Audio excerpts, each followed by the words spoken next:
Hi, everyone. Thank you for having me. My name is Kim Holden, and I am a research associate at Labcorp, and I'm based in San Diego, California.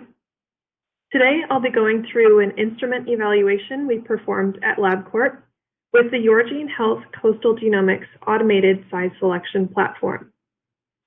We found that size selection of cell-free DNA enhances signal for the detection of tumor-specific variants in cancer patients. Today, I will go over some background information on current challenges in circulating tumor DNA variant detection, our method for quantifying copy number alterations using the genome instability number, or GIN, utilizing cfDNA fragment size, the purpose of size selection, and the Yourgene Health size selection platforms. Next, I'll go over some general methods, including the size selection parameters we used for this study, and copy number alteration quantification methods. Then I will present our results from this study, and finally, our conclusions from this evaluation. So first, I'll go over some background information. Cell-free DNA, or cfDNA, are degraded DNA fragments released into blood plasma, and circulating tumor DNA, or ctDNA, is a category of cfDNA derived from tumor tissue. cfDNA has many applications, including prenatal testing, oncology, transplant monitoring, among many others. ctDNA is present at very low abundance.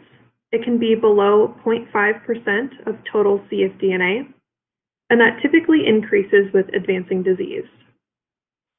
Demonstrated in this figure on the right, studies have shown that as ctDNA concentration increases, the 2-year survival probability decreases, demonstrating the need for early disease detection.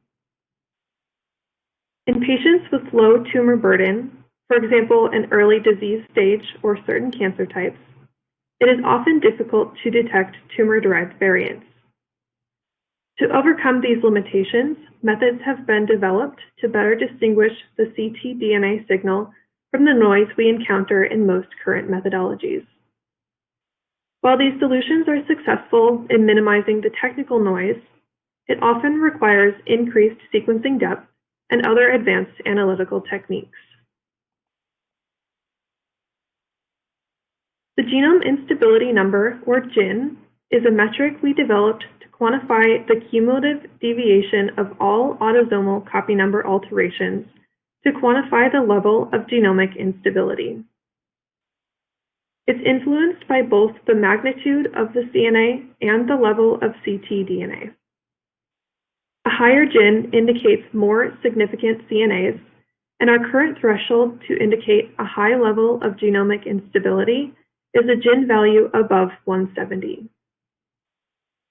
In the figures on the right, each data point represents a 50 kilobase segment of the human genome, and colors alternate by chromosome. The empirically derived euploid genome is where relative representation is equal to 1. Deviations above that line indicate an overrepresentation of cfDNA fragments from that region, and values below indicate a loss. This figure shows 2 whole genome profiles from the same patient, both before and after a tumor removal surgery. You can see that there are many deviations before surgery, which is represented by a GIN value of almost 2,000, and after tumor removal surgery, the genome falls back into a normal profile with GIN equal to 153, which is below the threshold of 170. To determine the limit of detection for GIN, we first established the analytical specificity using 27,754 prenatal patients with no reported CNAs. With a GIN cutoff at 170, 99.7% of samples were found to have no evidence of genomic instability. Then, to determine the analytical sensitivity, 4 cancer cell lines were spiked into a healthy background sample at varying percentages from 1 to 25%.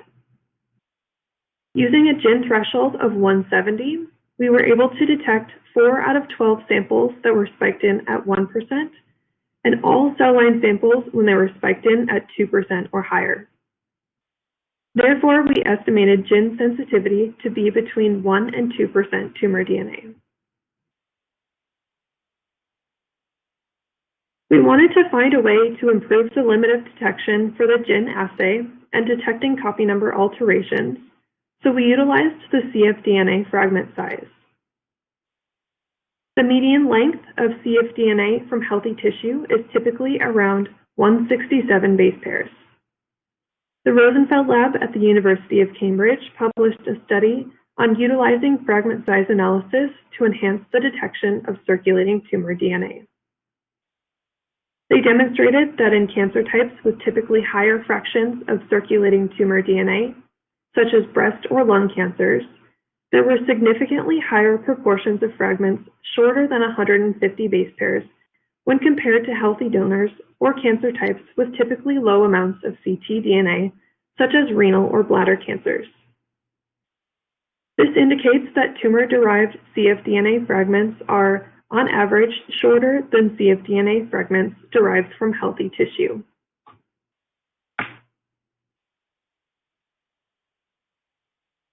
In current workflows, samples are typically not size selected prior to sequencing, so there are large fractions of wild type or normal fragments that are processed alongside tumor fragments.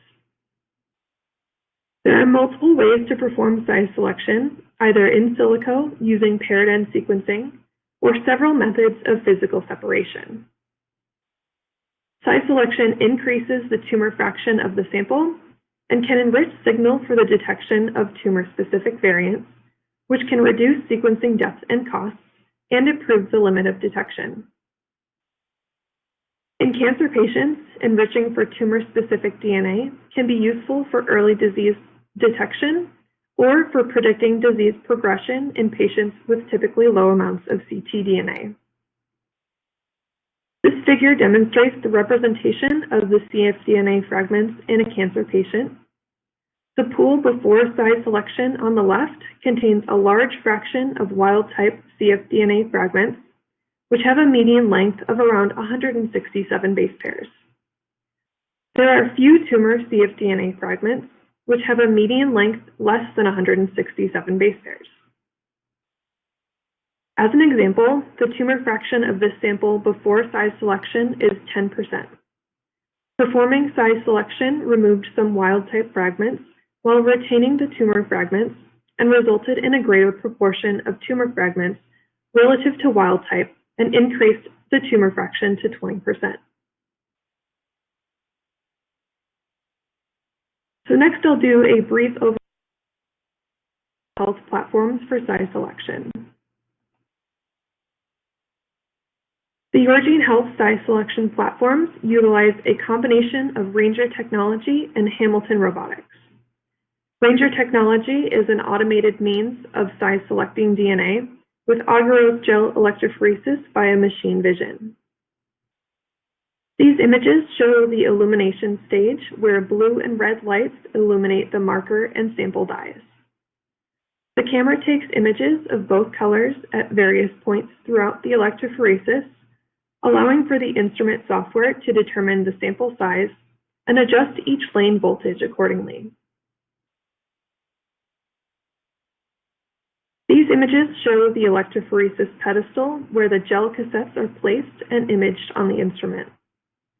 Each cassette can run 12 samples simultaneously, and voltage is adjusted for each lane individually. The cassettes contain an in-channel filter to separate fragment sizes, allowing for a more precise size selection. Yourgene Health currently has 2 size selection platforms available. The first is the Nimbus Select, which is a fully automated gel size selection platform. It has a 96-channel capacity with around 100-minute runtime. The second instrument is the Light Bench, which can be used as a standalone instrument or be integrated with automation. This instrument has a 12-channel capacity and around 45-minute runtime. Ranger technology boasts industry-leading performance specifications for short DNA fragment size selection, with more than 97% repeatability, 95% accuracy, and 70% average intrinsic recovery. So next, I will review the methods for these experiments.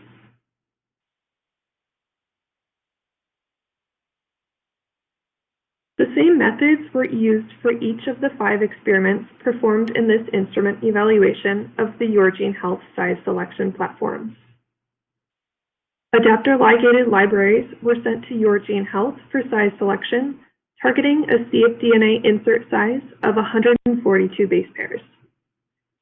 Samples were normalized and sequenced on the Illumina HiSeq 2500, and data were processed using methods originally developed for detecting copy number alterations in prenatal patients.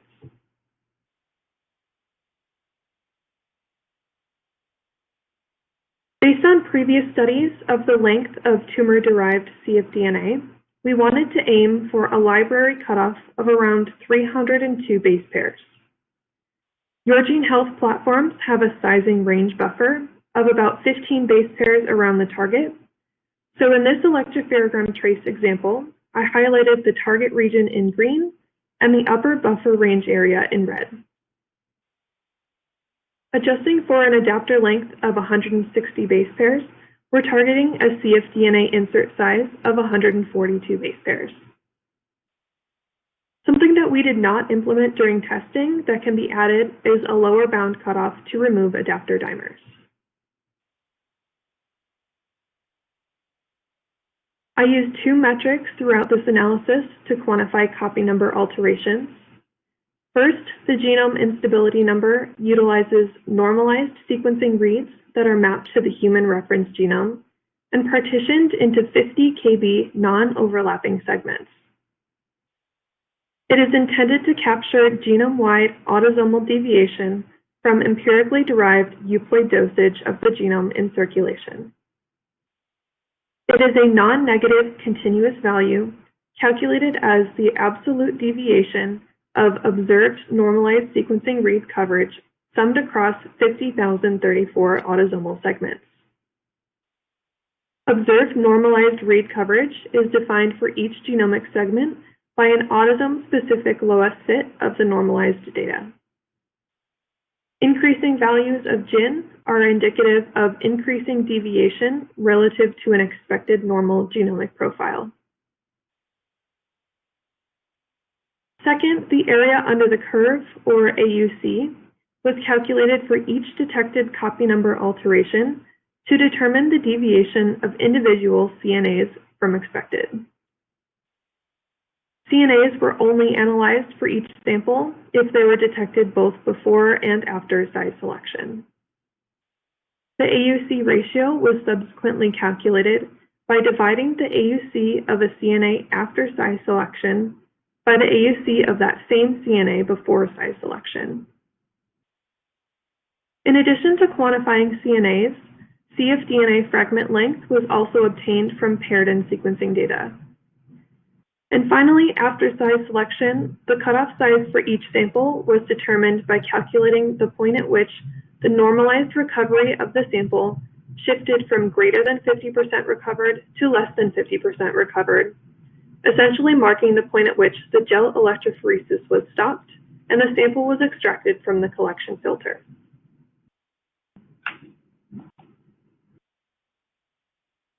Next, I'm going to go through the results from each of the 5 experiments throughout this evaluation, and then some overall trends in the data.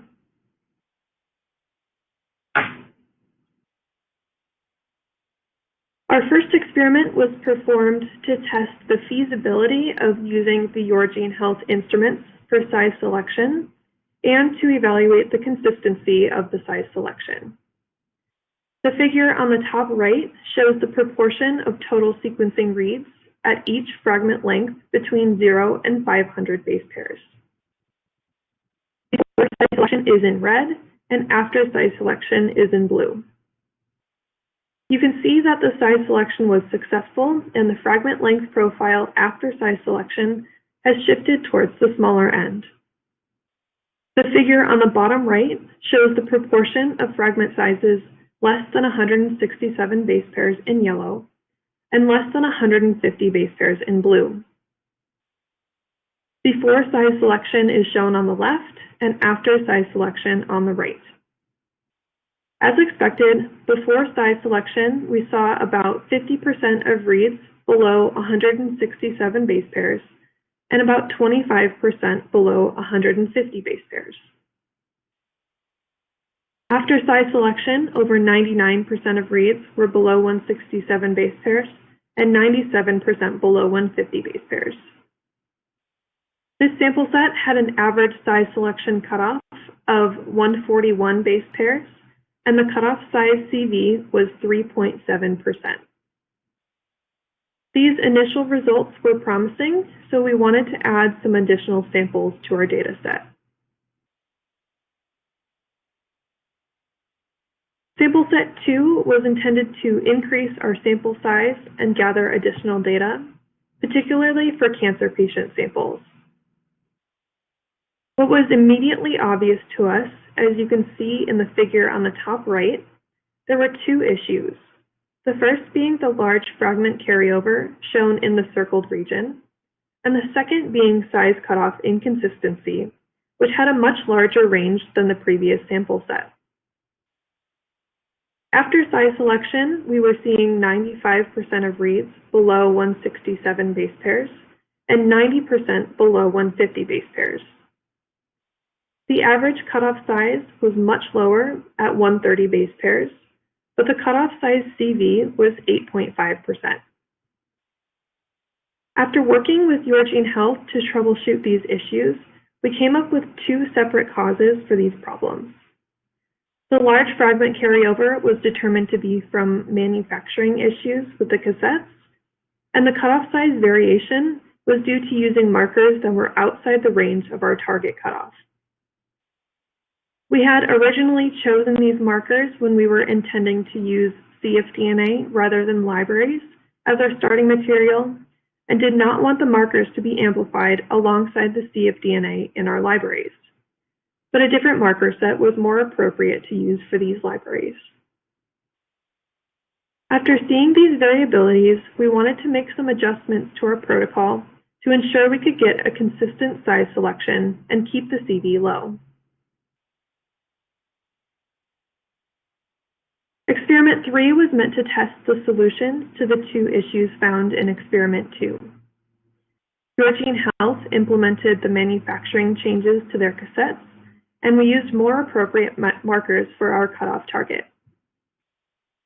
The consistency was much better, with the cutoff size CV at less than 1%, but the cutoff size was larger than we wanted with an average of 153 base pairs. After size selection, 98% of reads were below 167 base pairs, and 80% was below 150 base pairs. We wanted to run a follow-up experiment to this to ensure we could lower our cutoff size to an average of about 142 base pairs.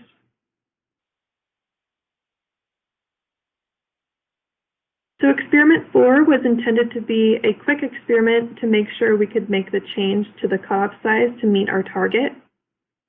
I provided only healthy libraries that were generated from cfDNA extracted from pooled plasma of many healthy individuals.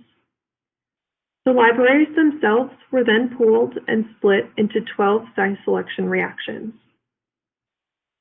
The figure on the top right shows that the libraries were extremely consistent before size selection and had very low variability after size selection. Over 98% of reads were below 150 base pairs after size selection, and the cutoff size average was 137 base pairs with a CV of 1.2%. Since these samples were all pooled plasma from healthy patients, we wanted to run a final experiment to introduce real patient samples and ensure we could keep the cutoff size and CV low, as well as keep a consistent fragment size profile with minimal carryover. So in this final experiment, we provided more challenging samples from cancer patients to verify the size cutoff and consistency in a more realistic set of patient samples. Once again, we saw over 98% of reads below 150 base pairs and had an average cutoff size of 135 base pairs with a CV of 2.2%. The results from this experiment showed that the Yourgene Health size selection instruments can reliably and accurately size select our libraries.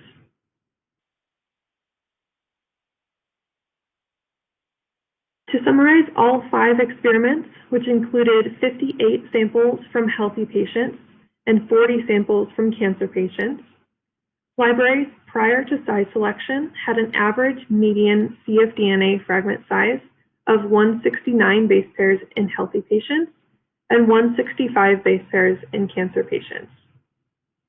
After size selection, the average median cfDNA fragment sizes were significantly lower at 127 base pairs for healthy patients and 120 base pairs for cancer patients.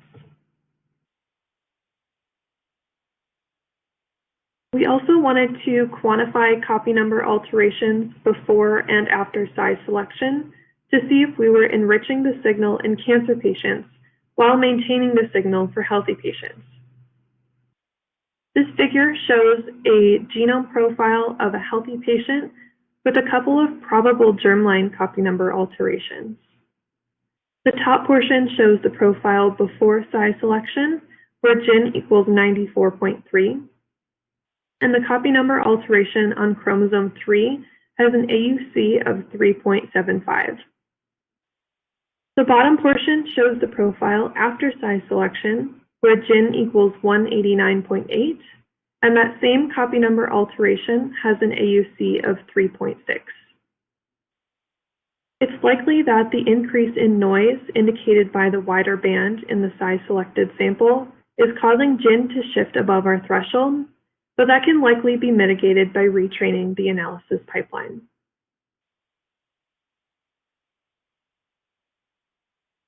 Alternatively, this figure shows the genome profile of a cancer patient. The top portion shows this patient's profile before size selection. GIN is over 1,300, and one of the copy number alterations on chromosome 8 AUC of 35.8. After size selection is shown on the bottom, GIN nearly doubled to over 2,500, and the same CNA has an AUC of 70.1, which is 1.95 times greater than before size selection.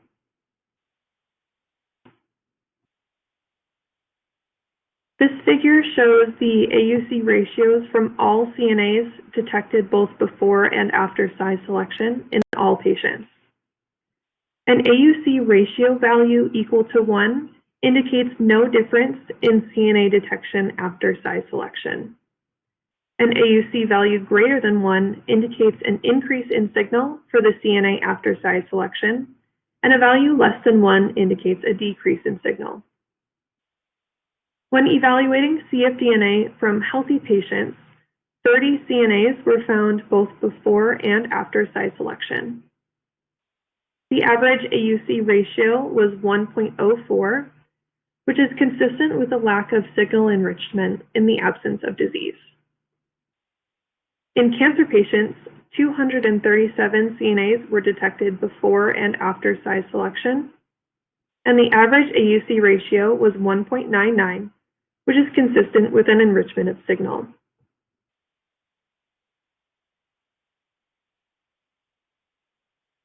A healthy patient with probable germline CNAs is shown in this example.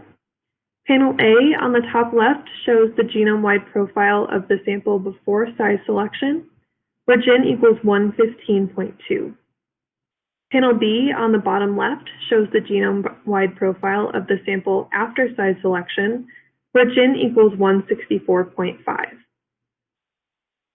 Panel C shows the fragment size profile of the sample before and after size selection.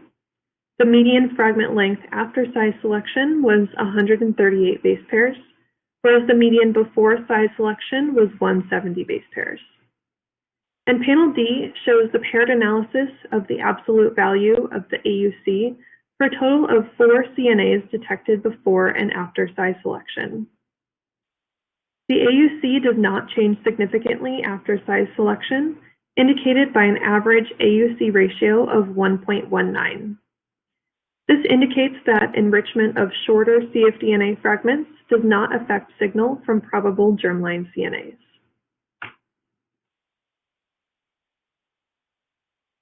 There also seem to be some cancer patients where size selection does not enhance the CNA signal. The genome profiles before and after size selection show some larger CNAs in chromosomes 1, 8, and 12 being the most obvious. Panel C shows that size selection was successful, with a median fragment size of 166 base pairs before size selection and 116 base pairs after size selection. There were 4 CNAs detected both before and after size selection in this patient, with an average AUC ratio of 1.02. And we would likely need some additional clinical data from these patients with little or no enrichment to understand the underlying causes for these patterns. Now, as we saw from the fragment size profiles, especially from experiment 2, there was some variability in the actual cutoff sizes, so these next figures show samples with varying cutoff sizes.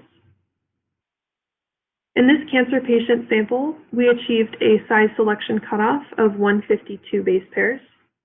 Panel A on the top left shows the genome-wide profile of the sample before size selection, where gen equals 716.6. Panel B on the bottom left shows the genome-wide profile of the sample after size selection, where CNAs increased a small amount in magnitude, and the gen increased to 1201.5. Panel C on the top right shows the cfDNA fragment size profile for the sample before and after size selection. The median fragment length after size selection was 148 base pairs, whereas the median before size selection was 167 base pairs. Since the magnitude of the difference in fragment sizes is relatively small, there is still considerable overlap in the fragment size distribution between conditions for this sample. Panel D on the bottom right shows paired analysis of the absolute value of the AUC for a total of 30 CNAs detected before and after size selection. There was significant enrichment of CNAs after size selection, indicated by an average AUC ratio of 1.7. A lower size selection cutoff of 116 base pairs is shown in this cancer patient example. Panel A and B again show the genome-wide profiles of the samples before and after size selection. And you can visually see that CNAs increased significantly in magnitude, and the gen also increased significantly to over 2,300 after size selection. Some examples of CNAs can be seen on chromosomes 2 and 7, where the entire chromosomes are amplified after size selection. Panel C shows the cfDNA fragment size profile of this sample before and after size selection. The median fragment length after size selection was 90, whereas the median before size selection was 166 base pairs. Since the magnitude of the difference in fragment sizes is large, there is very little overlap in the fragment size distribution between conditions for this sample. Panel D shows paired analysis of the absolute value of the AUC for a total of 18 CNAs detected before and after size selection. There was significant enrichment of CNAs after size selection, indicated by an average AUC ratio of 3.7. So finally, I will go over some limitations from this study and our conclusions from this instrument evaluation. So one of the limitations of this study was the AUC calculation. It was a manual process, and to be able to accurately compare a specific CNA before and after size selection, I sometimes had to merge multiple bin segments together and calculate an overall AUC for the merged segments. Further method development may be necessary to indicate the significance of those CNAs. The second limitation, while we had a decent-sized sample set with 58 healthy samples and 40 cancer samples, each experiment had its own unique set of parameters that were changed, so collecting more data using a consistent protocol would give us more confidence in our results. And the third limitation was that these patients had various types of cancers in different stages and different treatments, so digging into the clinical data might allow us to draw some additional conclusions. Some overall trends we observed in this dataset include the median cfDNA fragment size significantly decreased after size selection. Additionally, CNAs increase in magnitude after size selection for cancer patients and not for healthy patients. Lower cutoff sizes increase CNA signal further than higher cutoff sizes in some cancer patients, but this is not true for all patients.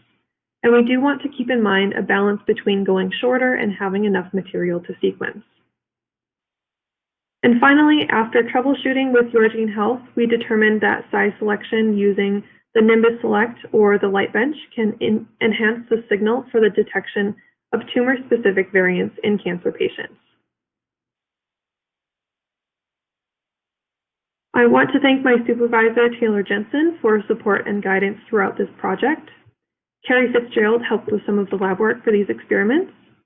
Joe Jun processed all of the sequencing data, and the overall Labcorp bioinformatics team helped develop the pipeline. Jared and Matt on the Yourgene Health team performed the size selection on their instruments and were incredibly helpful as we were troubleshooting the process.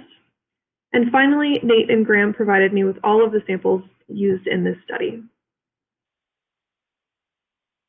Thank you very much for attending my talk, and I am happy to take any questions you have for me via email. Thank you.